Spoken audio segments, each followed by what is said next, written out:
Alors l'idée du CPaaS, alors je vais vous commencer d'abord par vous expliquer le produit. Alors c'est l'idée, c'était de partir sur une autre vision d'Orange. Aujourd'hui, en fait, on connaît Orange en tant que telco, opérateur national, même global. Je peux vous donner des chiffres, hein, j'en ai quelques-uns. 266 millions de clients dans le monde, 148 000 salariés aussi dans le monde. Enfin, c'est gros, c'est de la télécom, voilà. Et puis de l'autre, on a des acteurs plutôt orientés sur le développement et puis qui vont chercher des API, culture plutôt digitale. Et les deux, ils ont du mal à se matcher en fait. Je pense que si je vous demande est-ce que vous êtes allé chercher des API chez Orange pour envoyer des SMS ou générer un appel, je pense qu'il n'y en aura pas beaucoup qui lèveraient la main, et voire pas du tout. Donc l'idée de ce truc, de ce produit, c'était justement de transformer ça et de proposer une autre vision, quoi. Alors comment on l'a fait? Alors déjà, on s'est dit pourquoi ça fonctionne pas ou que ça fonctionne moins bien aujourd'hui les produits d'Orange. Donc on voulait transformer ça et comment on traite le client. Aujourd'hui, quand un client vient voir Orange, ce qu'on fait, c'est qu'on lui propose généralement une offre plutôt packagée, genre Microsoft, Cisco, un truc bien robuste, bien packagé avec toutes les features qu'il faut avec. Et puis après, on fait un travail d'intégration. Euh, on va aller dans l'intégration de l'application métier du client. Alors le résultat, c'est souvent il y a une bonne on est content d'avoir du Cisco, du Microsoft généralement en tant que client. En plus, après derrière, on héberge un peu ça chez soi. Des fois, c'est dans le cloud. Et puis après, on a un autre problème, c'est la phase d'intégration, c'était assez long, ça a été coûteux. Et puis le résultat au niveau de l'intégration métier, il n'est pas tout le temps là. Il y a des features qui manquent, des scénarios qui c'est pas possible. On va voir Orange pour le demander de changer la roadmap de Cisco, ça marche pas trop. Donc du coup là, on part différemment. On va partir du métier client. Déjà le client, c'est lui qui connaît le mieux son besoin. Donc on va partir de son application déjà. Et ensuite, on va discuter avec lui et on va y intégrer les assets d'Orange. Parce que Orange, on est fort là-dedans, en SMS, voix, email, tout ça. Normalement, on est censé être les meilleurs puisqu'on a un opérateur. On a les tuyaux pour, on a tout. Il ne reste plus qu'à avoir une API, une plateforme. Alors CPaaS, c'est pas quelque chose brandé Orange, hein. C'est une notion qui s'appelle, CPaaS, c'est pour Communication Platform as a Service. Ce que ça permet, en tant que client, en tant que développeur, ça vous permet d'avoir une plateforme qui est plus chez vous. Et en fait, tout ce qui est envoi de SMS, gestion des appels, etc. C'est pas votre métier. Votre métier, c'est par exemple quand je suis Uber, c'est de mettre en relation des gens pour mon application de taxi. C'est pas d'envoyer des SMS. Donc ça, je dis, ok, je délègue ça à une plateforme qui s'appelle le CPaaS. Donc ça, c'est l'idée. Alors nous, chez nous, on a développé cette petite brique là, la brique bleue, et ensuite on s'est appuyé sur nos assets. Alors il y en a certaines, vous verrez, il y a la voix, le SMS, l'achat de numéros, les mails, l'IVR, donc c'est SVI aussi, serveur vocal interactif en français. Et puis qui sont plutôt des briques qu'on trouve en interne chez nous. Mais on a aussi travaillé sur des partenaires. Donc là, pour le WebRTC, on s'est appuyé sur une entreprise qui s'appelle Ribbon. Donc quand on dit Ribbon, c'est un produit. Et en dessous, qu'est-ce qu'on trouve? On trouve notre réseau. Donc là, vous avez une garantie du coup d'avoir la qualité de l'acheminement de vos SMS, voix, etc. On retrouve vraiment notre cœur de métier. L'idée aussi, c'est d'avoir à travers ça une simplification des usages. On va pas, il y a une cohérence entre chaque API. Chacune, si vous avez besoin juste de faire du SMS, je vous dirais de pas aller voir le CPaaS. Si vous avez envie de mixer du SMS avec je sais pas, un scénario qui déclenche aussi de la voix, avec un numéro que vous auriez acheté dans la plateforme de manière temporaire, etc. Tout ça, ça fait plus sens dans notre plateforme CPaaS. Mais vous n'avez pas, une fois que vous avez souscrit à l'offre Orange CPaaS, vous avez souscrit à toutes les offres. Vous n'allez pas souscrire à je vais commander de la voix, je vais commander le numéro, etc. Et tout est à l'usage en fait. Voilà. La plateforme, elle permet aussi d'avoir des multi-briques. C'est-à-dire que là, je vous montre qu'une seule brique SMS. Mais si, imaginons, moi je trouve une brique technique qui fait du SMS mais de marketing, donc plus massif, etc. La requête que vous ferez à la plateforme CPaaS, elle restera la même. Envoyer un SMS. Ça sera à la plateforme de CPaaS de s'adapter en fonction de votre cœur de métier. Si c'est de la notification de SMS ou si c'est l'envoi massif. Dedans, on va y trouver du coup toutes ces features-là. Je ne sais pas si c'est hyper visible. C'en est quelques-unes, hein, il n'y a pas tout encore. Parce que là, je vous montre en fait l'offre Sandbox que vous pouvez déjà avoir accès dans notre plateforme qui s'appelle Orange Developer. Donc c'est une gateway où vous pouvez voir toutes les offres des API d'Orange. Bon, ça c'est déjà la première news. Ils ont une plateforme chez Orange qui permet d'aller voir les API. Et la deuxième news, c'est que en fait, quand vous allez vous trouverez l'offre Sandbox. Et dans l'autre Sandbox, vous allez avoir toutes ces features-là en mode limité. C'est-à-dire que vous pouvez utiliser, pas de souscription, il y a juste votre email, créer un compte sur Orange Developer, mais il n'y a pas d'achat ou quoi que ce soit. Vous avez un crédit sur les SMS, je ne sais plus de combien c'est. Et pareil pour la voix. Alors, dedans, dans la voix, il y a des features assez simples. Vous pouvez générer des appels entrants, sortants, mettre en relation des gens, faire du text to speech, faire du speech to text.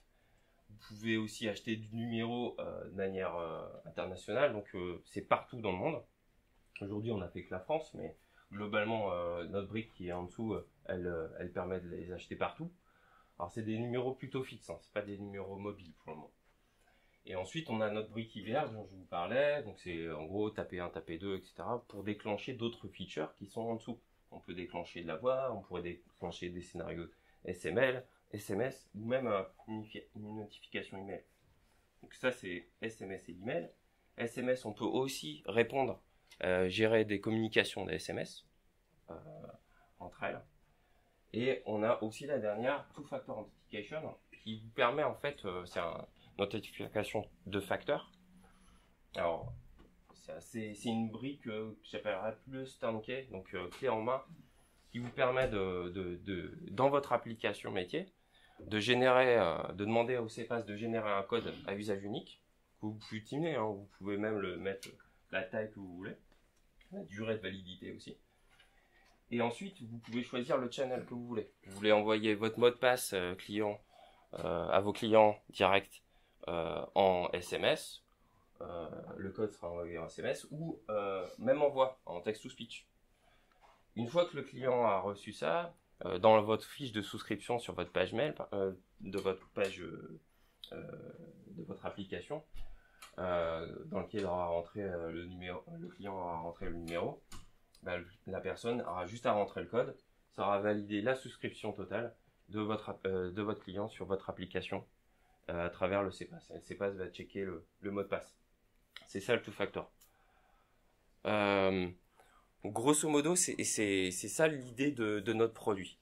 Alors, si je vous donne un exemple, par exemple, nous, on a souvent des cas de notification. Alors, il y a pas mal de cas de use case qui nous viennent du monde de la relation client. On a des personnes, surtout pour la brique WebRTC qu'on va bientôt lancer là, où on nous demande, par exemple, de mettre en relation des personnes en contact center. Et puis en fait, la personne que vous avez en contact center, je sais pas, vous avez un souci avec votre lave-linge, vous demandez à avoir une relation client directement en vidéo. Il vous envoie un SMS, un lien, à travers le CPaaS le fait, depuis l'application. Et ensuite, la personne, le client, l'usager, va cliquer sur ce lien et va déclencher une com WebRTC entre le client et le contact center. Le contact center prend des photos, par exemple, de la machine à laver qui est cassée. qui arrive souvent, me concernant. Et enfin, donc ça peut après être rentré dans le dossier du client, etc. Là, vous pouvez imaginer plein de choses. Hein, c'est à guise du métier du client. En fait. Ça, c'est pour le produit. Alors maintenant, on va vous expliquer deux, trois petits trucs. Alors moi, je voulais parler de l'organisation et puis aussi du feedback qu'on a dans notre projet. Alors déjà, est-ce que c'est bien, ça va le produit, ça, vous voyez le contexte, ouais, ok. C'est des idées que je voulais partager avec vous. Après, je sais pas si ça sera applicable à ce que vous prenez ce que vous voulez en fait. Hein, c'est pas, chez nous ça a plutôt fonctionné. Peut-être que sur d'autres projets ça sera différent. Je sais pas. Alors déjà, nous dans l'équipe, on a commencé par dire que le produit c'était l'équipe ou l'équipe c'était le produit. En gros, ce qu'on a dit, c'est que Nicolas, Fiona, ils viennent d'entités différentes. Il y a même d'autres personnes qui viennent d'entités différentes chez Orange. Mais on s'est tous réunis pour faire ce produit-là. Donc l'idée de l'équipe, au sens CEPAS, enfin pour moi et pour Nicolas ou Fiona, c'est l'équipe CEPAS. On est tous rattachés à des entités avec des managers différents, mais notre produit, c'est notre équipe. Voilà. Alors pour faire ça, on a été obligé de créer, de définir des choses pour les fondements de cette équipe-là. Donc on a commencé par travailler sur nos valeurs. Alors les valeurs, par exemple, pour vous dire lesquelles on a utilisées nous, c'est d'abord c'est le partage. On fait beaucoup de présentations entre nous sur des projets différents, sur le projet lui-même, parce qu'on n'est pas tous à la même réunion. On fait beaucoup d'échanges. Sur les technos, on a la chance, Nicolas et Fiona viennent d'ailleurs, donc ils apportent un petit peu de feedback d'ailleurs, c'est pas mal. Ensuite, il y a beaucoup d'entraide, surtout sur les nouveaux arrivants dans l'équipe. Généralement, on délaisse facilement notre travail pour aider la personne s'il est bloqué sur quelque chose. L'important, c'est qu'ils comprennent déjà comment fonctionne le CEPAS et comment c'est codé pour qu'après ils puissent travailler tout seuls. On a aussi beaucoup d'humour dans l'équipe. Alors ça peut prendre des proportions assez compliquées, on va dire. Surtout que là, on vient de déménager dans le C3 et c'est un open space, alors ça va être un peu compliqué, on va dire. Mais on va s'adapter. Ou ils vont s'adapter. Et puis l'autre chose aussi, c'était quelque chose d'hyper important qui nous a apporté plutôt Nicolas. C'est chez Orange, on a l'habitude de faire des choses vraiment très cadrées. Et là, on a décidé de faire autrement. C'est-à-dire que c'est l'équipe CEPAS qui définit en fait comment on fait en fait. C'est-à-dire que si on a par exemple envie de faire un talk chez MaxDS, on le fait. Voilà. Est-ce qu'il y a besoin d'appeler la com pour ça ou quoi que ce soit? Non, on s'en fiche en fait, on va le faire. On a plein d'autres exemples comme ça et ça nous a libérés pour avancer sur certaines choses. Et puis même ça permet aussi à transformer en fait Orange un petit peu sur ces modèles-là. Voilà, on n'est pas forcément précurseur, hein, c'est juste, je me vanterai pas de dire ça quand même. Mais ça permet de dégager des nouvelles idées. Ensuite, on a travaillé sur notre agilité aussi, parce qu'on s'est dit bon, il va falloir travailler, on veut travailler tous en mode agile, mais on n'était pas tous au même niveau quoi. Il y en avait qui étaient vraiment des pros de l'agilité, d'autres qui étaient vraiment des rookies. Donc on s'est dit on va tous faire un training, une formation. Donc ça c'est une idée. Si jamais vous constituez une équipe agile, ça c'est vraiment ce qui nous a permis de faire du team building. C'est qu'en gros, on a revu les principes de l'agilité avec un coach. Et après on a dit qu'est-ce qu'on prend, qu'est-ce qu'on prend pas. On n'est pas forcément obligé de tout prendre en fait dans l'agilité. Il y a des choses qui vont pas correspondre à des personnes.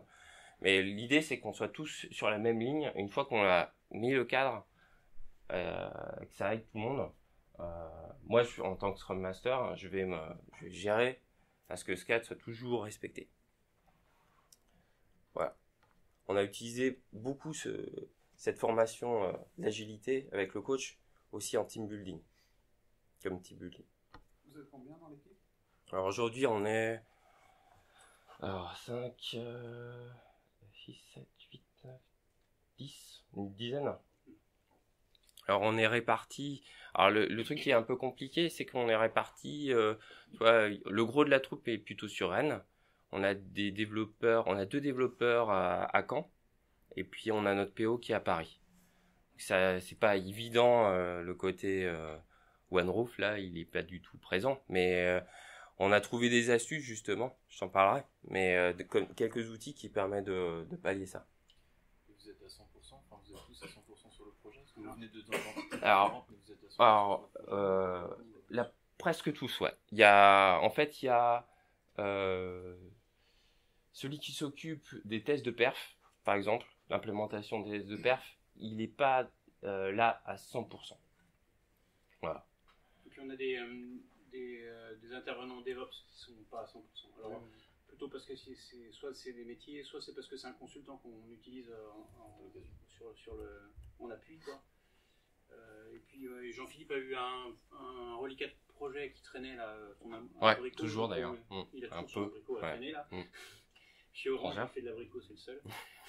Et donc globalement l'équipe elle est complète, mais il y a des bouts qui sortent. En mode de fonctionnement, on utilise Scrum. Alors, principalement, alors l'idée, c'est des sprints de 3 semaines. L'idée, c'est de se mettre en objectif. Et puis, à la fin de ces 3 semaines, on a une démonstration, cas classique, on va dire. Mais là où le fonctionnement peut changer, c'est pendant les vacances, comme on n'est pas tous au même endroit, puis que tout le monde n'est pas présent. Nous, ce qu'on s'est dit, c'est, on a vu que notre vélocité, elle diminuait quand même pas mal quand on restait en Scrum dans ces phases-là. Donc du coup, on est passé en mode commande. Ça permet de libérer certaines choses. Les gens vont plus sur des US qui leur plaisent. Elles sont toujours priorisées par le PO, mais c'est beaucoup plus simple à gérer. Et puis, il arrive aussi qu'on fasse régulièrement des intersprints. Alors le max qu'on ait fait en termes d'intersprint, c'est 1 semaine. Généralement, c'est 2-3 jours. Et dans cet intersprint, ce qu'on fait, c'est généralement, chacun fait un peu ce qu'il veut. Il peut continuer à travailler sur une future US, regarder des études, aller checker des briques qui existent sur le marché, qui seraient intéressantes pour le projet, des technos. On fait un peu ce qu'on veut, quoi. Hop là. Tac. Hop. Alors, ensuite, on a travaillé sur, on a aussi, il y a des choses sur lesquelles on voulait passer. C'était aussi notre environnement. C'est un environnement où on se sent bien, généralement. Alors je parle de l'environnement, le bureau en fait, pour être clair. Grosso modo, on avait créé un petit endroit avec, comme ici un peu, c'est un peu sympa là, avec des canapés, tout ça. Et en fait, l'environnement, il est hyper important pour les échanges entre les équipes. Ça facilite vraiment le travail entre Fiona, Nicolas, et puis les autres développeurs, les intégrateurs. Ça permet de créer des mini-discussions, etc. Et ça, on l'a vu vraiment, on sent bien quand on vient dans le bureau du CEPAS. Même il y a des gens qui viennent d'autres projets qui sont intéressés de venir dans le CEPAS. Du coup, ça crée des vocations.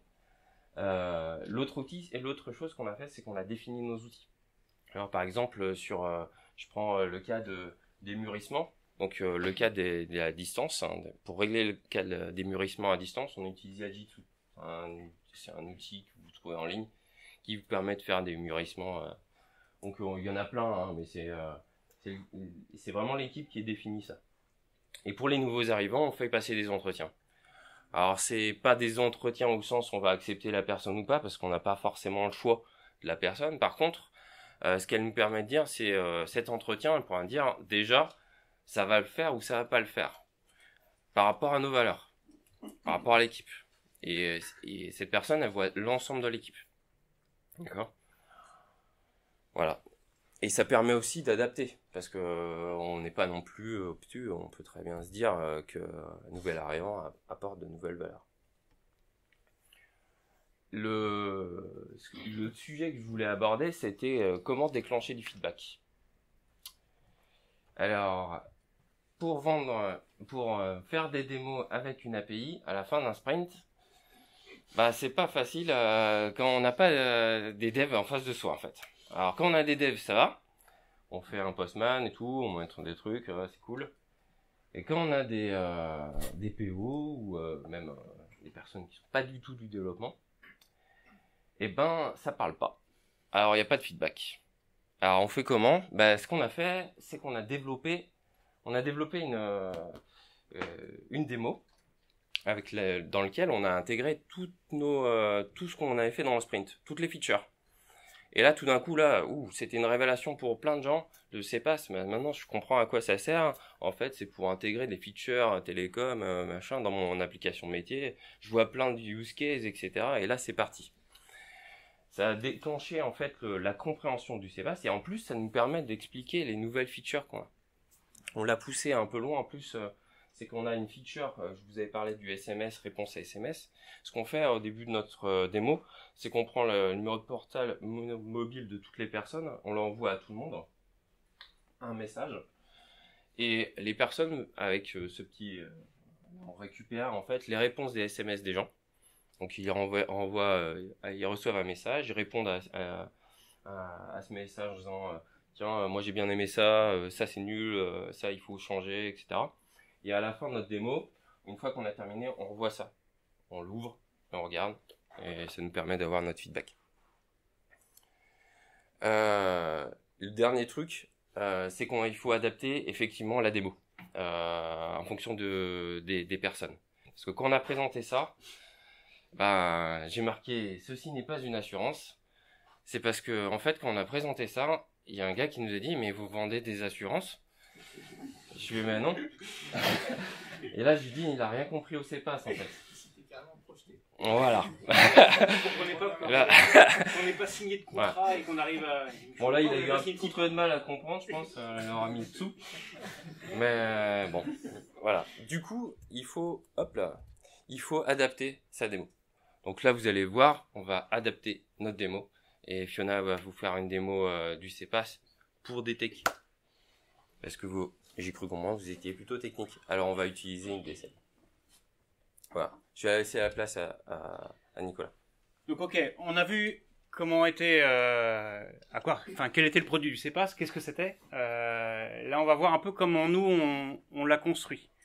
Donc on a eu un énorme avantage quand on est arrivé avec Fiona, c'est qu'on a eu le temps de poser les choses. Alors je sais en société de service, en ESN pardon. En ESN, on n'a pas toujours le temps, mais c'est vraiment les 15 jours ou 3 semaines qu'on a pris, c'est même un peu plus que ça, nous. On a dû prendre un mois. C'est le temps orange, pardon.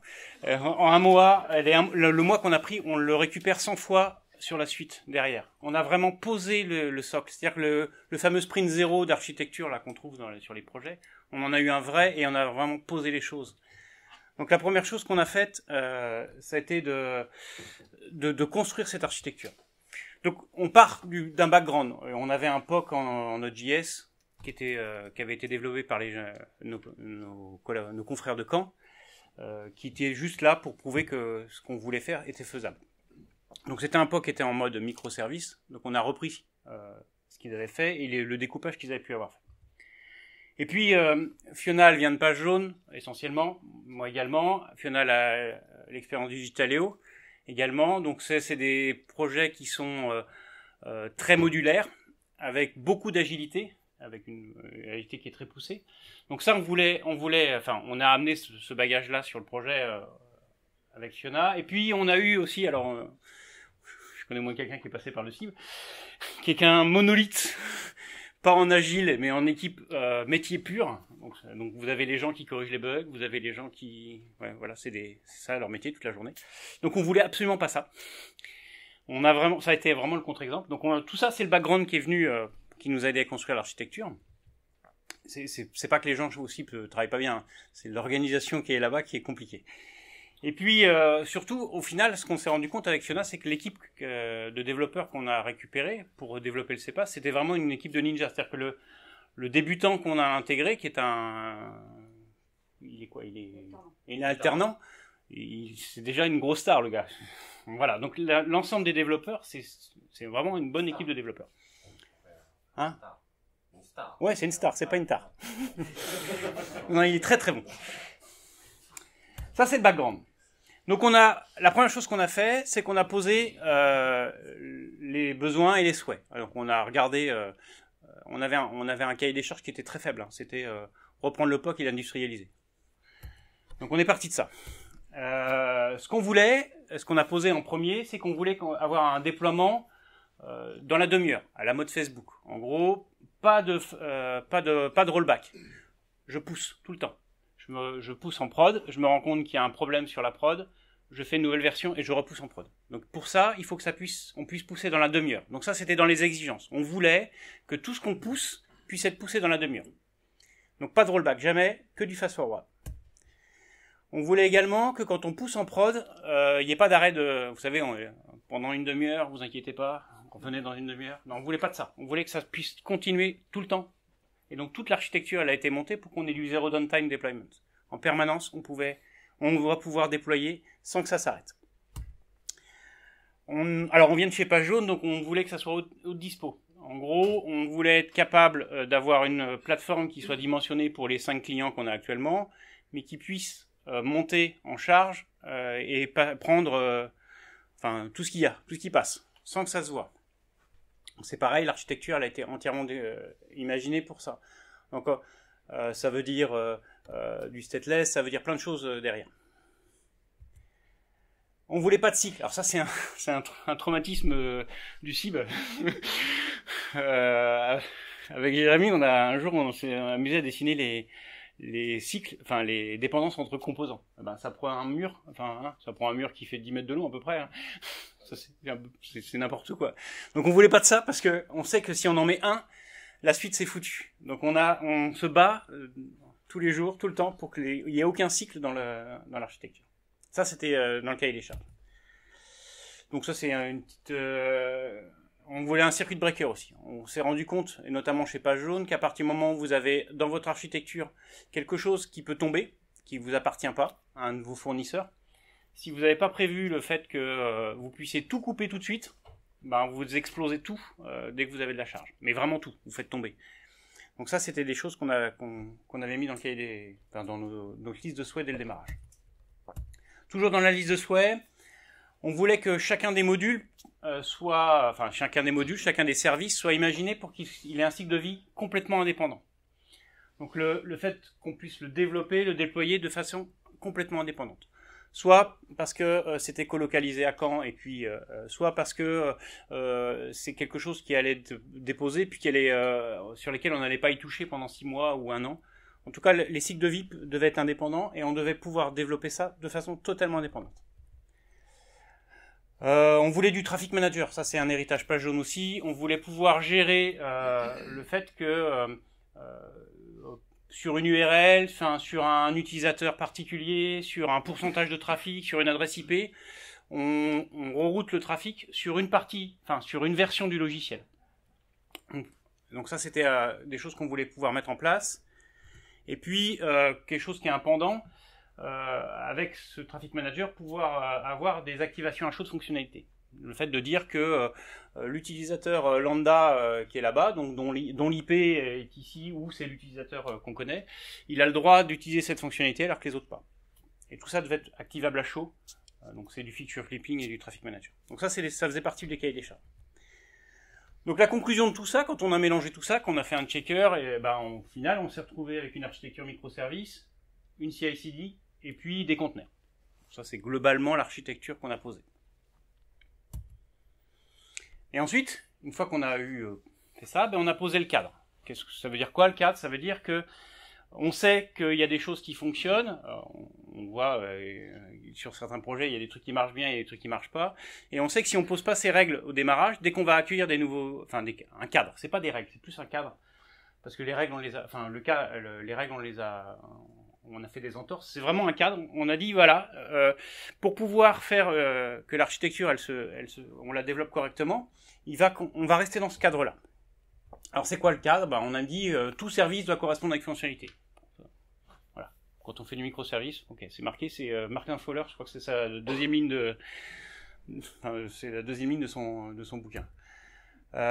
Chaque service dispose de son propre code et gère ses propres données. Donc ça aussi c'est pareil, si vous faites du microservice, ça veut dire que les services sont complètement indépendants, on peut les tester de façon indépendante, on n'a pas peur de réécrire 4 fois le même code, puisque c'est des services qui sont répartis et qui ne seront pas forcément gérés par les mêmes personnes ou par les mêmes équipes. Donc on duplique, pas peur.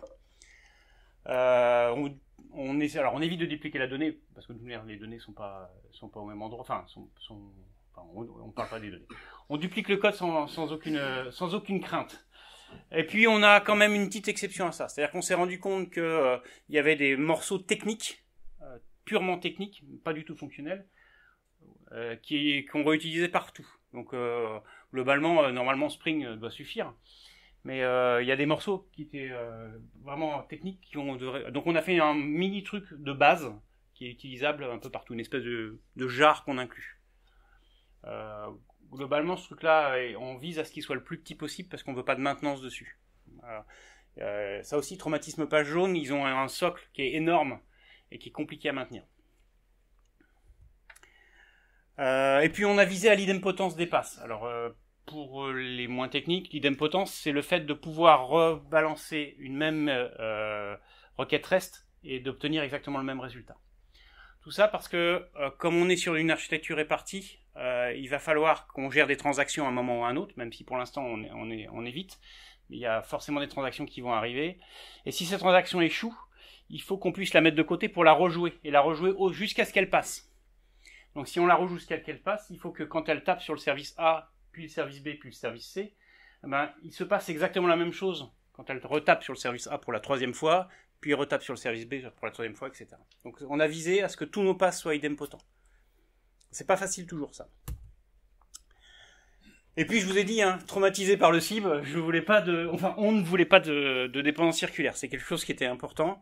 Alors on a tout mis en place pour ça, y compris des choses un peu bizarres. C'est-à-dire que normalement les microservices ont tous la même valeur, ou en tout cas ont tous la même fonctionnalité, ou la même valeur. On s'est amusé à les taguer un peu. C'est-à-dire qu'il y avait des services qui étaient plus bas niveau que d'autres qui étaient plus orchestrateurs que d'autres. Et donc on a décidé que on allait éviter d'avoir des cycles en se débrouillant pour que tout aille vers le bas, vers les services techniques. Enfin, ou les services dits plus techniques et moins intégration.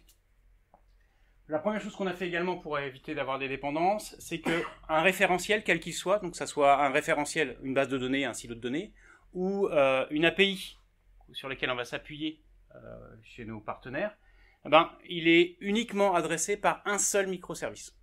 Et c'est lui qui a le garant et le passage, tout passe par lui. Donc ça, c'était la première chose. Et la deuxième chose, ce que je disais, c'est qu'on avait tagué un peu nos services. Donc ces composants ou ces services ont une certaine nature. Ils sont plutôt des services d'intégration et puis des services plutôt techniques. Et normalement, les dépendances, elles sont verticales, elles vont vers le bas. Ça va tout le temps vers le bas.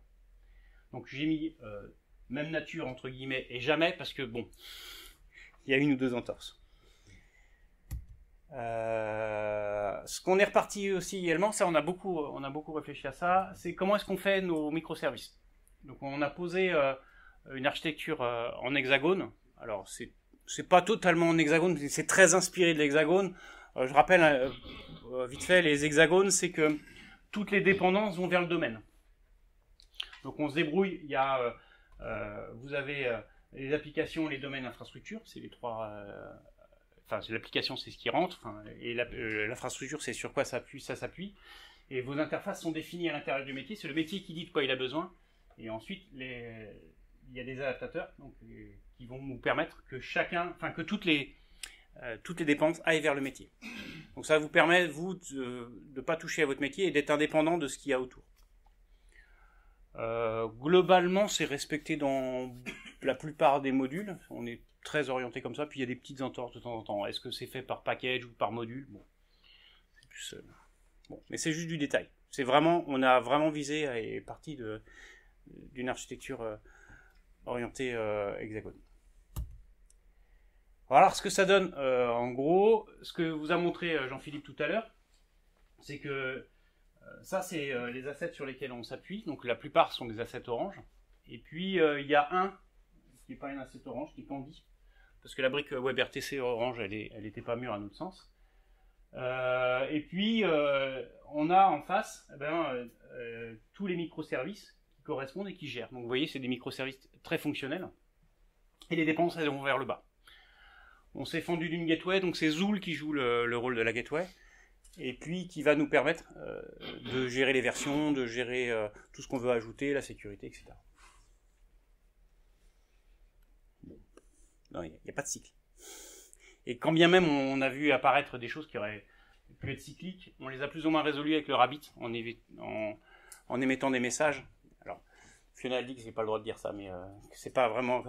On l'a pas fait pour gérer les cycles, mais ça nous enlève une épine du pied. Il n'y a pas de cycle parce que de temps en temps, c'est un message qui est émis et puis sera consommé par quelqu'un.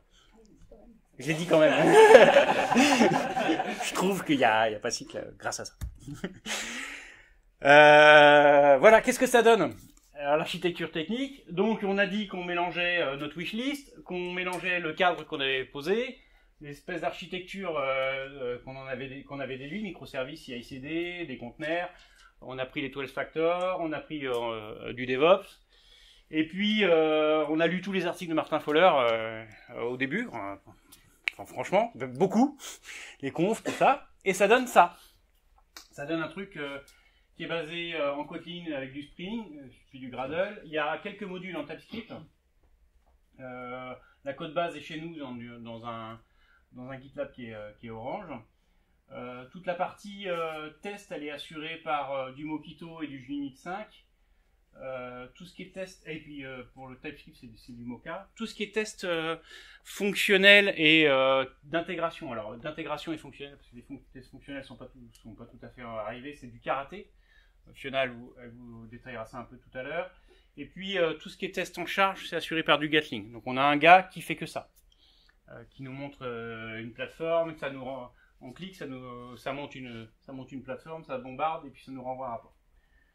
Une partie on a SonarCube également pour assurer que le code il est propre et puis les taux de couverture. Sur la partie architecture, software architecture, donc j'ai dit Zool pour la gateway. Ça c'est Resilience 4J pour tout ce qui est circuit breaker.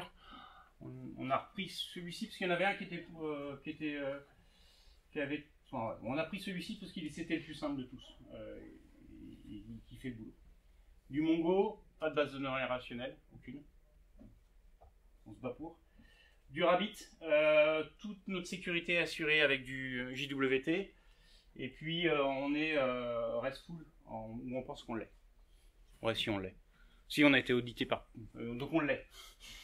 Il y a un gars qui a audité tout ça. Le build, donc c'est du GitLab CI sur du Docker, ça génère du Docker. Et puis tout ce qui est run. On tourne sur du Kubernetes qui est dans du OpenShift, mais c'est Orange qui s'occupe de ça. Donc ça s'appelle Kermit. Donc, ça n'a pas le niveau de qualité de ce qu'on peut trouver chez du Google ou chez du AWS, mais on apprend tranquillement. Et puis en face, pour tout ce qui est suivi de la prod, c'est du ELK pour les logs, du Prometheus pour tout ce qui est événements, et puis du Grafana pour dessiner tout ça. Pourquoi vous n'avez pas pris APG pour la partie gateway? Alors, on a un double gateway. Ok. Pour nous, public, c'est APG. C'est APG, vous. C'est Orange Développeur. C'est Orange Développeur qui est APG. Donc, il gère tout ce qui est attaque DDoS et tout le bazar, là. Et puis, nous, on a notre propre gateway sur le projet pour pouvoir... c'est une toute petite gateway, hein, c'est Zool qui fait ça. Donc. Voilà. Alors, on arrive au bout. Qu'est-ce qu'on en retient de tout ça? Donc dans les fêlures, le CPAS polyglotte. Au début, je trouvais ça hyper fort. On a développé une architecture, il y avait du Kotlin, du Node, du TypeScript, pardon. C'était trop la classe. Ouais, les microservices, ça permet de faire ça. Et en fait, on se rend compte que ça pose plus de soucis qu'autre chose. Ça veut dire que vous avez des équipes, parce que vous n'avez pas le même niveau de développement entre un gars qui fait du TypeScript et un gars qui fait du Kotlin. Et des gens qui font les deux de façon propre, je ne crois pas que ça existe. Bon, en tout cas, ils sont pas nombreux. Donc ça veut dire que d'un seul coup, vous spécialisez vos équipes, et vous avez d'un côté, ces équipes-là, elles ne peuvent s'occuper que d'une partie des modules. Donc ça pose des soucis. Ça pose des soucis également pour nos amis DevOps, où les comportements sont pas les mêmes. Spring, par exemple, ça apporte énormément de facilité pour faire tout un tas de choses, notamment sur le suivi en production, qu'on retrouve difficilement, ou en tout cas pas de la même manière, dans les modules Node. Donc il faut porter ces trucs-là dans les Nodes, ou inversement. Donc finalement, au démarrage, sur le papier, c'est super séduisant, et dans la pratique, c'est compliqué. D'autant plus qu'on se rend compte que à Caen, on va perdre notre apprenti là, et que il faisait du TypeScript, et ça fait un développeur en moins. Donc il va rester plus qu'un développeur qui fait du TypeScript, ça va devenir compliqué pour lui. Donc il y a des choses, le truc polyglotte, c'est bien sur le papier, c'est ce que permettent les microservices. Dans la pratique, c'est plus compliqué qu'autre chose. Il y a un deuxième truc sur lequel on a été vigilant depuis le démarrage, mais on se rend compte qu'on n'est pas nickel, c'est toute la gestion des transactions. En fait, dès que vous avez une architecture répartie en microservices, la gestion des transactions, ça devient un vrai cauchemar, ça devient très compliqué. Ah oui, parce qu'avant c'était assuré par la base de données en bas. Et là, ça ne l'est plus. Et donc là, il y a des choses à mettre, et des mécanismes à mettre en place, notamment des mécanismes de reprise. Quand vous avez quelque chose qui doit taper sur plusieurs microservices, et puis qui n'aboutit pas parce que le deuxième n'a pas abouti, ou parce que le fournisseur ne fonctionne pas sur le troisième microservice, il faut stocker ça quelque part, être capable de le reprendre plus tard, et de le reprendre de façon propre. Donc ça, c'est des choses qui sont assez compliquées à gérer, et pour l'instant, à mon avis, on n'est pas nickel. On n'a pas de soucis pour l'instant, mais on n'est pas nickel, et il faudra qu'on voit ça. Dans les succès, c'est la grosse surprise. Je viens du monde Java et Spring. Quand on est arrivé sur le projet, on avait un peu de temps, on s'est dit tiens, on va faire du Kotlin, ça va être rigolo. Et franchement, c'est le langage, ça fait du bien. Alors c'est 10 fois plus, c'est 20 à 30% de moins de code que du Java, voire même plus, hein, peut-être même 50%. C'est hyper agréable à écrire. Il y a plus de point virgule, tout ça. Il y a plein de choses qui disparaissent, il y a plein de facilités. C'est vraiment un super langage, vraiment agréable. Et puis ça s'intègre très très bien avec Spring Boot. Donc vous avez quelque chose qui vous permet d'écrire du code qui est très lisible, très agréable à lire et très agréable à relire. Et tout ça avec la puissance de Java derrière, parce que quand du Kotlin appelle du Java, tout ça fonctionne très bien. La CI/CD, on était convaincus avant, parce qu'en venant de Pajot, on savait que c'était quelque chose d'important. Et on a beaucoup insisté au démarrage. Elle nous a coûté relativement cher d'ailleurs, cette CI/CD. Mais on est hyper... je pousse, ça arrive sur la dev, pouf, je pousse sur la master, pouf, ça arrive en prod. Et sans bouger les oreilles. C'est magnifique. Et puis le succès, c'est poser les choses. Le fait qu'on ait pris le temps de bien réfléchir à ce qu'on voulait faire, à l'architecture dont on a besoin, de vraiment poser les choses, poser les cadres aussi. Ça permet aussi, quand vous intégrez des nouveaux développeurs, notre cadre, ça tient sur une page, ça se lit hyper facilement. Il n'y a pas 100 000 règles, il n'y a pas un bouquin à lire. C'est hyper précis. Ce que je vous ai mis là, les 3 slides, c'est juste copier-coller ce qu'on avait dans le Jira, quoi. Non, c'est pas Jira, c'est Confluence, pardon. Dans le Confluence, et puis et j'ai fait mes slides avec ça. Donc c'est un nouveau développeur, il arrive, il lit les 4 règles et puis c'est fini. Il est intégré et il sait ce qu'il faut faire et ce qu'il faut pas faire. Donc poser les choses, c'est vraiment quelque chose qu'on ne regrette pas. Pour la suite, qu'est-ce qu'on va faire? Donc on va mettre en place Cadence. Ça faisait partie des frameworks qu'on a étudiés pendant un intersprint. C'est Uber qui fait ça, et c'est un framework qui permet de gérer les transactions sur les architectures réparties. C'est très bien fait, c'est super rapide, c'est un beau projet, c'est un beau produit. Et donc ça, on a regardé comment est-ce qu'on allait pouvoir l'intégrer. Donc on va commencer par l'intégrer dans des batchs, et puis voir un peu où est-ce qu'il va pouvoir s'intégrer dans le projet. Et puis la réécriture du module voice qui était en TypeScript, qui va finir en Kotlin, pour être sûr que on est tous la même chose, et que donc le polyglotte dans les microservices, oubliez-le, barrez-le, c'est marketing. Voilà, j'ai fini. Je crois que c'est Fiona qui prend la suite et qui va vous parler de la CI/CD. Alors, je vais vous faire un petit zoom sur ce qu'on a mis en place sur le CICD. Alors, le CICD, évidemment, il y a la base de code, le build, la phase de test, la phase de release, de déploiement. Et puis ensuite, il y a l'opération et le monitoring. Alors, je ne vais pas vous parler de l'opération et du monitoring. Ça, c'est vraiment quelque chose qui est vraiment encore en cours de construction chez nous. Par contre, je vais vous parler du reste. Et pour tout le reste, en fait, on s'est appuyé sur GitLab CI. Alors, comment on le fait chez nous ? Voilà ce qui se passe, en gros, quand on commit chez nous. Quand on fait un nouveau développement, on va committer sur une branche, on va appeler ça une feature branch. Donc, hop, est-ce que je peux mettre mon pointeur ? Ça sera prêt. Non, je vais me déplacer, ce sera plus simple en fait. Donc, une feature branch. Et puis sur cette feature branch vont être lancés automatiquement des tests unitaires et des tests d'intégration. Je reviendrai plus tard sur qu'est-ce que c'est qu'un test unitaire et un test d'intégration pour nous, parce que ça, selon où on est, avec qui on ne parle pas forcément de la même chose. Sur cette branche-là, il va être faite une relecture par un collègue. Une fois que la relecture est validée, on va merger sur la dev. Quand on va merger sur la dev, là encore une fois, on va relancer les tests unitaires et les tests d'intégration.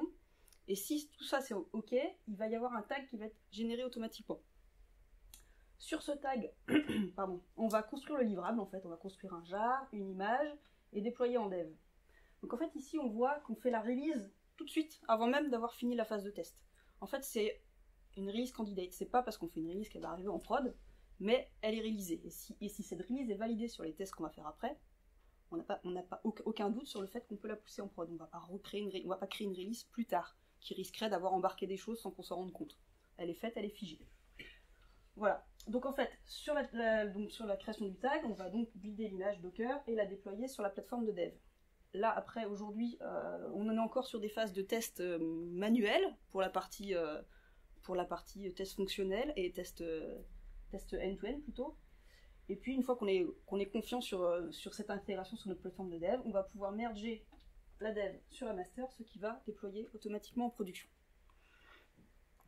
Donc ça, c'est notre CICD, enfin une vision simplifiée de notre CICD aujourd'hui. Donc, alors, je vais revenir assez rapidement sur qu'est-ce que c'est que des tests unitaires pour nous. Pour nous, un test unitaire, c'est quelque chose qu'on fait par couche applicative. Donc, chaque couche applicative va moquer les couches sous-jacentes. Donc, typiquement, on va avoir une couche API, une couche métier, une couche, ce qu'on appelle chez nous infrastructure, qu'on peut appeler des couches DAO, des choses comme ça. Chacune va moquer les couches d'en dessous pour pouvoir faire ces tests unitaires. Et pour ça, on utilise JUnit et Mockito. C'est du classique, j'imagine que vous connaissez. Si vous êtes développeur Java, en tout cas. Alors, qu'est-ce que c'est qu'un test d'intégration pour nous ? Alors, un test d'intégration, ça va être un test d'intégration qu'on va faire sur une de nos API, ou plutôt sur un de nos microservices, en fait. D'accord ? Donc, on a vu qu'on était découpé en microservices fonctionnels. Typiquement, on a un microservice SMS. Les tests d'intégration vont être faits sur l'ensemble de ce microservice, en moquant les API internes ou externes appelées par ce microservice. Quand j'appelle API interne, je parle d'autres API ou d'autres microservices du CPaaS. Quand parle d'API externe, je parle de nos partenaires, de nos fournisseurs. Donc les tests d'intégration, ça va vraiment être tester l'entrée et la sortie de notre API, mais en moquant tout l'environnement autour. Voilà. Et pour ça, on a utilisé WireMock pour le mock des API sous-jacentes, et puis Karate pour la rédaction des tests. Alors Karate, c'est un outil qu'on a découvert, et on a décidé de partir dessus, parce qu'il est vraiment très sympa et facile à prendre en main. Et on est parti dessus en se disant, alors pour aujourd'hui c'est pas le cas, mais en se disant peut-être un jour, même notre PO pourrait rédiger les tests. Si, c'est pas du code. C'est-à-dire que c'est pas du code, il n'y a pas besoin de coder parce que c'est un outil qui se rédige en Gherkin en fait. Non, voilà. On s'est dit, ça serait la cerise sur le gâteau. Aujourd'hui, on n'en est pas là. Hein. Mais en fait, on s'est dit, pourquoi pas. Donc ça, c'est des tests qui s'écrivent en Gherkin. Donc finalement, c'est quand même assez lisible et assez facilement compréhensible. Donc là, je vous ai mis un exemple de test. Donc je vais tester ma feature, c'est l'email, et puis mon scénario de test, c'est l'envoi d'email. Je vais dire, étant donné ce chemin-là, je vous détaillerai les chemins plus tard quand je vous ferai la démo. Donc ça, c'est un chemin de notre API.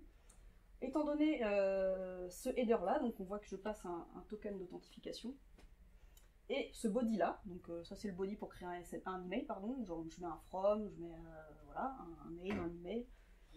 Quand j'envoie ce body avec la méthode post, je m'attends à recevoir un statut 201 et je m'attends à ce que la réponse matche un schéma JSON. Alors le schéma JSON, je ne l'ai pas détaillé là, il est variabilisé, mais en fait derrière c'est juste du JSON. Voilà. Donc un test ça s'écrit comme ça, c'est plutôt facile à écrire et c'est plutôt facile à lire, plutôt facile à maintenir. Hop, c'est pas le bon. Hop. Et ensuite les tests fonctionnels. Alors les tests fonctionnels, là on est dans ce qui reste à faire, c'est tout bidonne. On n'en a pas du tout. Ce qu'on s'est dit, c'est que les tests fonctionnels, on les ferait. Alors Nicolas vous a parlé, on a une gateway, qu'on les ferait tous directement. Ce seraient des appels de notre gateway en fait, les tests fonctionnels, mais encore une fois en moquant les API externes appelées par le CPaaS. Là on ne moque plus les API du CPaaS en interne, donc on veut traverser tout le CPaaS. Par contre on continue de fermer sur nos partenaires. Pour vérifier déjà que dans un contexte qu'on connaît de nos partenaires, déjà nous on fonctionne bien, ce qui permet déjà d'éliminer des erreurs. Si on a des régressions là, c'est pas la peine d'aller chercher si le problème est chez nous ou chez le partenaire. Voilà. Et on a supposé, c'est pas fait, donc on a supposé qu'on continuerait à utiliser Karate et Wiremock. Ensuite, bien sûr, ça suffit pas, hein, les tests fonctionnels, étant donné ce qu'on a décrit pour ces tests fonctionnels, donc on va également faire des tests end-to-end. C'est pareil, là pour l'instant, les tests end-to-end, c'est du manuel sur la plateforme de dev. Donc toujours pareil, le CPaaS entier, mais cette fois-ci, bien sûr, on ne moque plus les API externes. Parce que quand on moque tout, évidemment, si les partenaires changent des choses et que ça marche plus, on va pas s'en rendre compte. Voilà. Donc l'idée, en fait, c'est que les tests end-to-end sont un sous-ensemble des tests fonctionnels, les tests fonctionnels sont un sous-ensemble des tests d'intégration, et finalement, dans les tests end-to-end, on va vouloir tester de manière régulière, même sur notre prod, hein, pourquoi pas sur la prod, des fonctionnalités clés de notre produit. Donc, typiquement, on veut être capable d'envoyer tout le temps un SMS, on veut être capable d'envoyer tout le temps un email. Par contre, peut-être, je sais pas, moi, peut-être si la réponse à SMS, elle marche pas, c'est peut-être pas grave. Après, ça, c'est des curseurs à définir. Voilà. De toute façon, aujourd'hui, il n'existe pas, donc ça reste vraiment des choses qui sont à faire, mais qui sont dans les tuyaux chez nous. Voilà. Et Nicolas vous en a parlé rapidement. On a aussi quelqu'un qui travaille avec nous sur les tests de performance. Alors ça, c'est vraiment en cours. C'est en train d'être mis en place. Et là, pour l'instant, on est parti du principe que ce serait tout pareil on attaquerait la gateway. En tout cas, pour commencer, on attaquerait la gateway et on moquerait les API externes parce que là, le but, c'est quand on fait nos tests de perf, c'est pas d'écrouler nos partenaires. C'est de déjà vérifier que nous, en charge, on tient, en supposant que les partenaires tiennent en charge, parce que nous, qu'on soit sur notre plateforme de dev ou sur notre plateforme de prod, on est sur des comptes en prod chez nos partenaires, donc on va pas se permettre de faire des tests de charge chez eux. Voilà. Et l'outil qu'il utilise, c'est Gatling. Gatling, c'est donc un outil d'injection de charge, et ce sont des scénarios qui s'écrivent en Scala. Il y a une DSL Scala qui existe pour écrire les scénarios, et c'est finalement assez pareil, de la même façon, c'est un peu ça qui a motivé son choix aussi, c'est que c'est plus abordable pour des développeurs, parce que l'idée c'est que la personne qui s'occupe des perfs chez nous, elle nous met en place les choses, elle nous met en place les premiers scénarios, et puis après elle nous laisse les clés du camion, et puis on l'appellera quand on aura des problèmes de perf réellement pour qu'il analyse, mais on sera capable de générer nos propres scénarios en tout cas. Voilà. Et donc ça, c'est là où on aimerait aller demain, c'est une image de ce qu'on aimerait faire plus tard pour notre CICD, c'est intégrer éventuellement des tests de perf dès les commits sur les feature branches. Alors là, je vous ai parlé tout à l'heure que les tests de perf, on est en train de faire sur le CPaaS en entier en attaquant la gateway, mais on imagine aussi en faire d'autres plus fins au niveau de nos API, juste pour voir si elles dévient pas dans le temps, si elles dérivent pas dans le temps, et avoir des runners GitLab dédiés qui seraient taillés comme il faut pour pouvoir quand même faire de la perf dessus et que il en ressorte des choses. Donc voilà, on imagine, donc on aimerait pouvoir ajouter des tests de perf sur ces deux niveaux-là. Et puis évidemment, quand on crée un tag, on continue à déployer sur le dev. Le dev, c'est vraiment notre bac à sable à nous en tant que développeur, mais finalement, c'est pas quelque chose de stable. On peut committer des choses un peu, des fois on bidouille dessus des trucs, c'est pas pratique pour faire des vrais tests. Et donc, on est en train de mettre en place une vraie plateforme de staging. Alors on doit en mettre deux. Une qui soit totalement moquée, comme je vous disais, qui permettrait de faire les tests de perf, mais alors là vraiment à l'échelle sur la cible de déploiement, sur laquelle on pourrait également faire des tests fonctionnels, et puis une qui serait ce qu'on appelle souvent une pré-prod en fait, hein, c'est vraiment l'image de la prod, mais sur laquelle on irait injecter juste le composant qu'on veut mettre à jour pour pouvoir le tester avant de le mettre en prod. Voilà. Donc on a encore beaucoup de travail à faire pour arriver là, mais on avance. Et là, ce serait automatique les 3 déploiements? Le but, oui. Et du coup, si votre dev n'est pas stable, de l'autre le ferait pas. Alors, celle-là, elle serait mise en parallèle. Alors là, on peut imaginer, autant sur la dev, on commit, ça envoie sur la dev. Autant là, si on commit, on imagine mettre en place des tuyaux, enfin une file d'attente, c'est-à-dire on teste un composant à la fois. C'est-à-dire, ça c'est à l'image de la prod, et à un instant T, on veut tester un composant qu'on aimerait mettre en prod. Donc on prend tous les composants qui sont en prod, les versions des composants en prod, on les pose là, et on pose le nouveau composant. Évidemment, si on pose 4 composants nouveaux en même temps vis-à-vis de la prod, on va plus savoir pourquoi ça marche pas, qu'est-ce qui fait qu'il peut y avoir des soucis, particulièrement sur les perfs. Donc là, le but, ce serait de faire une file d'attente. Effectivement. On a fait tout ce qu'il fallait pour être capable de monter une plateforme à la volée. Et effectivement, la dev, elle est en permanence mise à jour. Et là, c'est vraiment le but parce que c'est notre bac à sable. Et donc, voilà. Voilà. Donc, je vais vous passer une petite démonstration. Tac, tac. Non, c'est pas ça. Je vais y arriver. Ok. Ok. Alors, le problème, c'est que je suis pas en miroir. Qu'est-ce qu'il y a? Ouais. Hop, je vérifie juste que... Ça c'est bon, ça sera pour afficher mon téléphone tout à l'heure. Ok, ça c'est bon.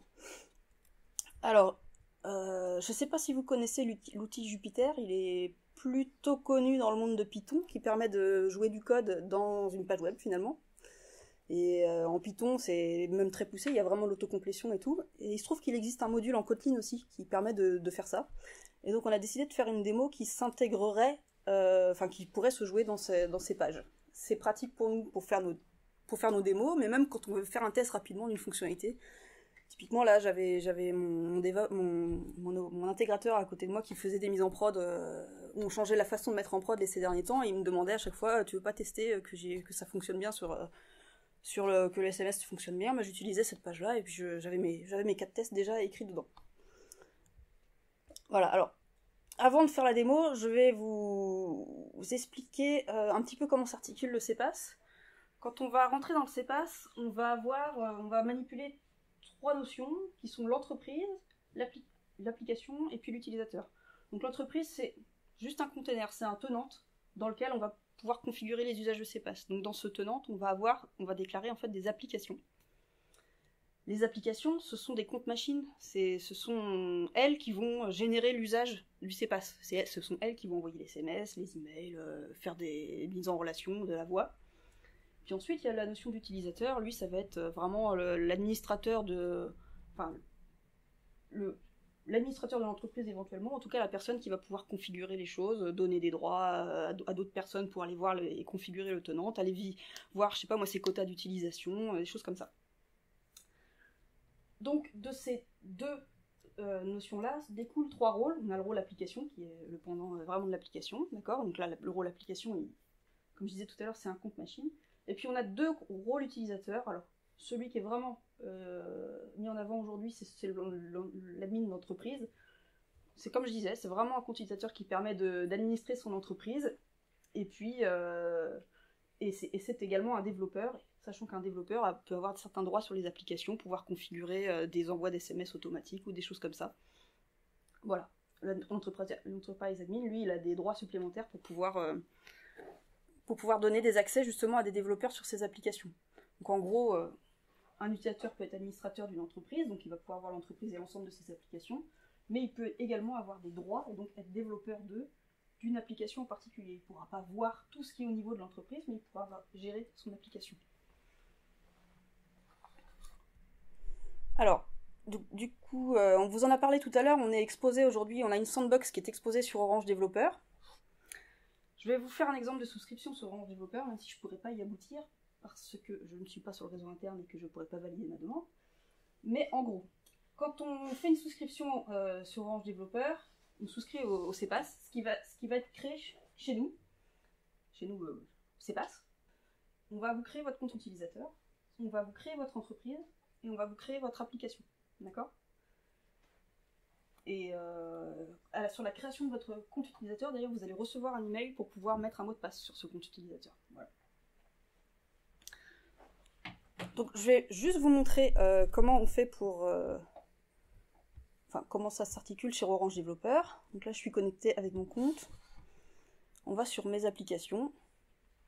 Voilà, donc j'en ai déjà créé une que je me suis validée parce que on peut souscrire au CPaaS, mais par contre les validations, nous on fait une validation manuelle parce qu'il y a quand même des crédits de SMS, d'email, donc on n'autorise pas tout le monde à accéder au CPaaS. Donc si vous voulez souscrire au CPaaS, précisez qui vous êtes et pourquoi vous voulez le faire.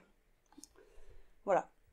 Donc en gros, quand je vais aller très rapidement ici, quand je veux créer une application, je lui donne un nom. De toute façon, j'irai pas au bout là, ça sert à rien. Je vais juste vous montrer. Voilà, donc là j'ai créé une application. Alors ça n'a rien à voir avec l'application de CPaaS dont je vous parlais tout à l'heure pour l'instant. C'est juste une application sur le portail Orange Développeur et sur cette application, je peux souscrire à une ou des API. Et donc c'est là qu'on va retrouver le CPaaS. Mais parmi tout un tas d'autres API que propose déjà Orange.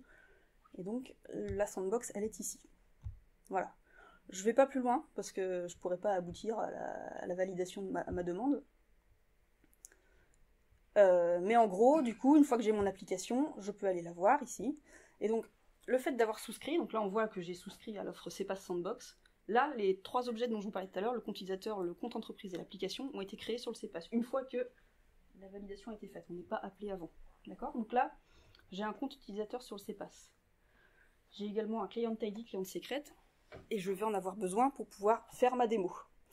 Donc le Client ID, Client Secret, c'est en fait ce sont les credentials de votre application qui a été créée sur le CPaaS. C'est une relation 1 pour 1. Une application sur Orange Développeur va créer une application sur le CPaaS, c'est une relation 1 pour 1, et le credential qui est là est en fait celui de votre application.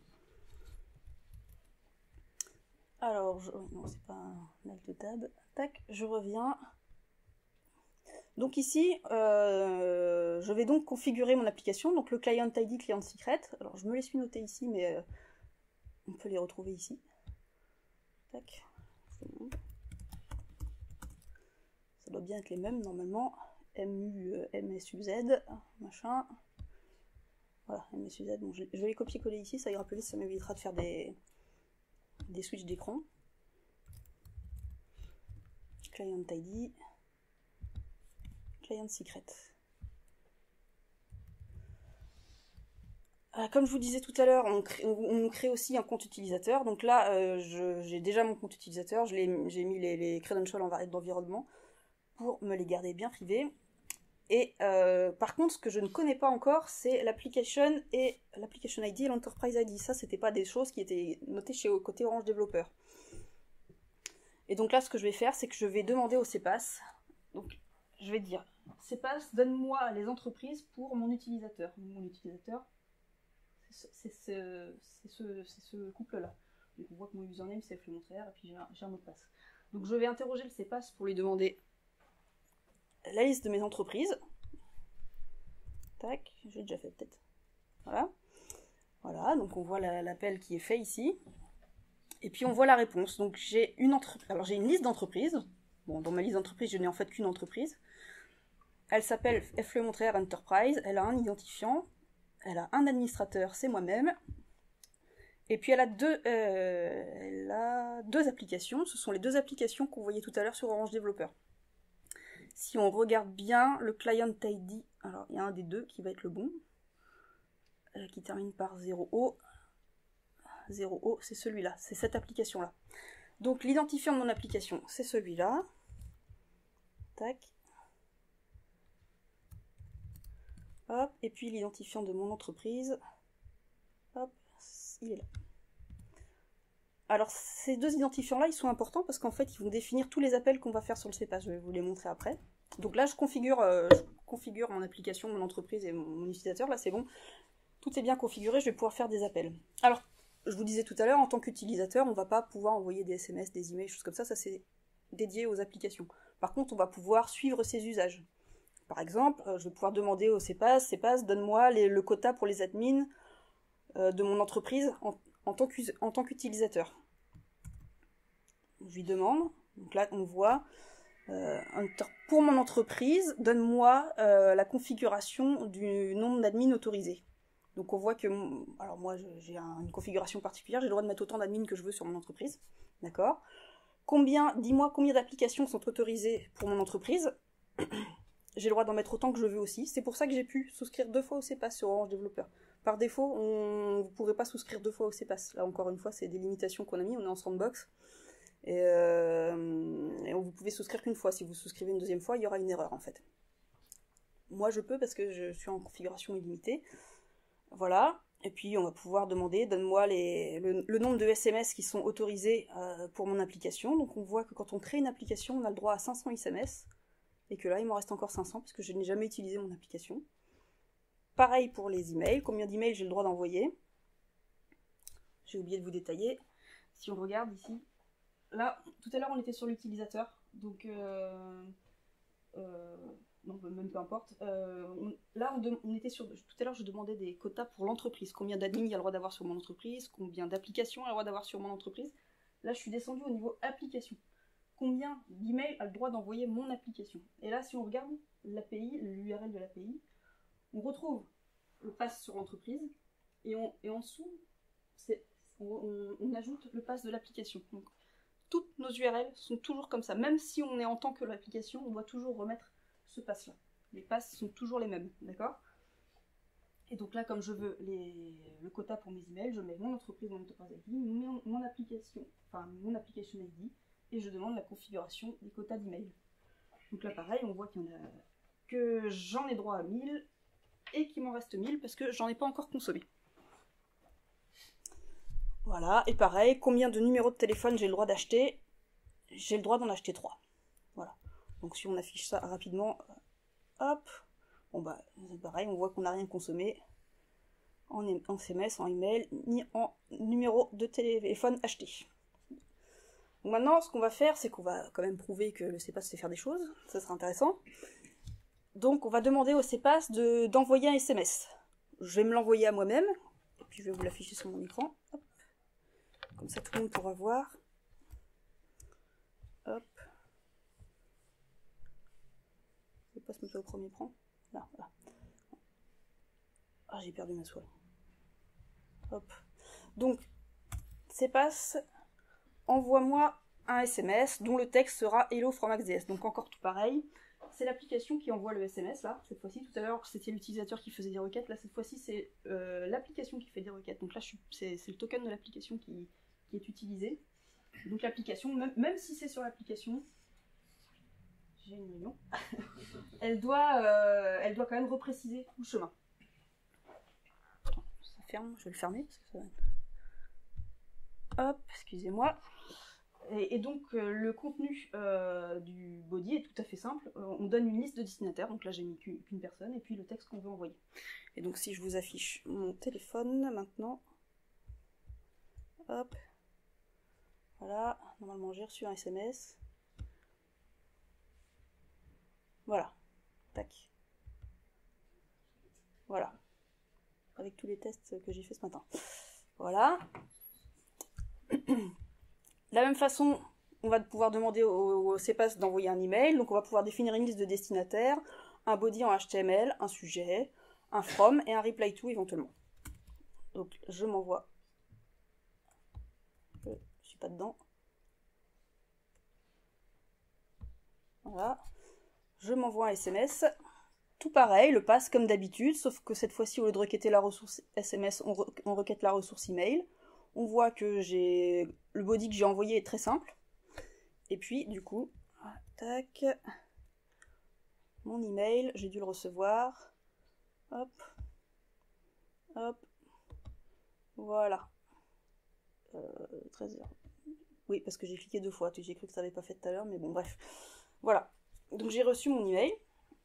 Donc on a voulu faire des choses qui étaient très très simples et toujours logiques, dans la même logique, quand on fait les appels. On vous a parlé tout à l'heure du one-time password qui était qu'on pouvait générer aussi. Donc on peut le générer, le one-time password, on peut le générer par email ou par téléphone. Donc là, si je le réutilise, si je renvoie, là je crée cette fois-ci non pas un email, mais un one-time password dans lequel je précise qu'il prend la forme d'un email. D'accord? Donc je redonne des éléments. Et puis je précise que mon one-time password, je veux qu'il ait 6 caractères. Alors là, c'est masqué ici, mais c'est configurable. On veut qu'il ait 6 caractères, qu'il soit valable 5 minutes et qu'on puisse le réessayer que 3 fois. Au bout de 3 essais négatifs, le one-time password est obsolète. Et donc j'ai dû normalement le recevoir là. Je ne l'ai pas encore reçu. Bon, je vais me l'envoyer par SMS, ça ira un peu plus vite par SMS. Voilà, donc la même chose, mais le pendant, mais par SMS. Je donne le numéro de téléphone sur lequel je veux le faire. C'est plus simple par SMS. Voilà, donc là j'ai reçu, ça va plus vite. Voilà, et donc mon code PIN est le 30 45 83. Donc là on imagine qu'en tant qu'utilisateur, je vais pouvoir le saisir dans une IHM quelconque du client qui a fait qui a généré cet OTP. Donc j'ai dit que c'était quoi? 30 45 83. Et pour le valider, il va falloir y aller avec l'identifiant de l'OTP. Hop. Voilà, donc valider un OTP, c'est ni plus ni moins que de repasser sur l'OTP avec cet identifiant-là et de dire je le valide avec ce code-là. S'il est OK, il est validé. Et comme on a dit que c'était un one-time password, si je le revalide, j'obtiens une erreur. Voilà. Et enfin, dernière brique phare, enfin très importante chez nous, c'est la voix. Donc là, je vais vous la montrer à travers juste une mise en relation téléphonique. Je sais pas, est-ce que quelqu'un voudrait que je l'appelle, par exemple? Non? Ouais? Tu peux me donner ton numéro? Ouais, c'est 06 86. Ah, attends, 06 86. Ouais. 52 35 48. 35 48. Et puis, tu t'appelles du coup Anthony. Voilà, donc là je vais m'appeler moi, c'est mon numéro, l'autre, appeler Anthony. Chacun de nous deux, on va avoir un prompt qui va nous être dit oralement, qui seront ces 2 textes que j'ai écrits. Hop. Voilà, donc là on voit l'appel qui est fait. Donc là cette fois-ci on fait un appel. Je vais répondre quand même. Vous allez être mis en relation avec Anthony. Bon, je sais pas si vous avez bien entendu. Et là maintenant Anthony va être appelé normalement. Voilà. Et donc si tu décroches, eh ben, on va être en relation. Bonjour, vous allez être mis en relation avec Fiona. Merci. Voilà. Voilà. Et donc, c'est tout pour la démo. Si on regarde maintenant tous nos quotas, on voit qu'ils ont évolué. Pendant la démo, j'ai utilisé 2 SMS, j'ai envoyé 3 emails, et je n'ai pas acheté de numéro de téléphone. Voilà. Et c'est tout pour notre démo. Alors là, ce que vous avez vu, c'est que Fiona, elle a défini un DSL pour que ça soit... ça se fait à partir d'appels REST standard. Le DSL que Fiona a créé, il masque tous les appels que vous avez vus défiler là. Mais on a voulu quand même, tous les passes API ont toujours la même logique. Et on a essayé vraiment de leur donner du sens et de la sémantique. Voilà. Vous n'avez pas mis l'ID de l'entreprise et de l'application en paramètres dans l'IDA? Ouais, c'est une question qu'on a souvent. Je ne saurais même pas répondre en fait, précisément. Ça fait des passes. Ouais, mais on voulait que nos ressources soient... qu'on ait tout le chemin d'accès à la ressource. Parce qu'en fait, elle est accessible qu'à travers cette chose-là. Et donc, on voulait vraiment le montrer et l'exposer. Voilà. Alors, ça peut paraître lourd, mais en fait, quand on développe un truc, c'est qu'une configuration à mettre. On voit, c'est la configuration que j'ai mis au début, puis après, on s'en préoccupe plus. Et puis, on trouvait que c'était lisible de savoir, là, je suis bien sur l'entreprise truc. Je le vois, en fait. C'est très visible. Voilà. Après, c'est un choix... Après, effectivement, c'est des questions qui nous sont posées en interne et on peut très bien récupérer tout ça, le coller dans le token JWT et ça disparaîtrait du pass. Donc c'est des... C'est vraiment un choix que vous avez posé. Pour l'instant, c'est Oui. un choix qu'on a fait, Ouais. on voit qu'il est pas mal remis en cause. Il interpelle. Donc oui, ça évoluera sur une V2, on ne sait pas. Pour l'instant, on aimait bien avoir l'idée de dire c'est la ressource de telle entreprise dans telle application. Voilà. Donc vous avez Orange Developer, vous pouvez les jouer. Vous me rajoutez dans le commentaire que vous venez de Max.js et puis on fera passer ça. Vous pourrez faire des bouts d'appli, c'est assez rigolo à faire. Vous trouvez des cas d'usage de ce truc. Très bien. Bravo.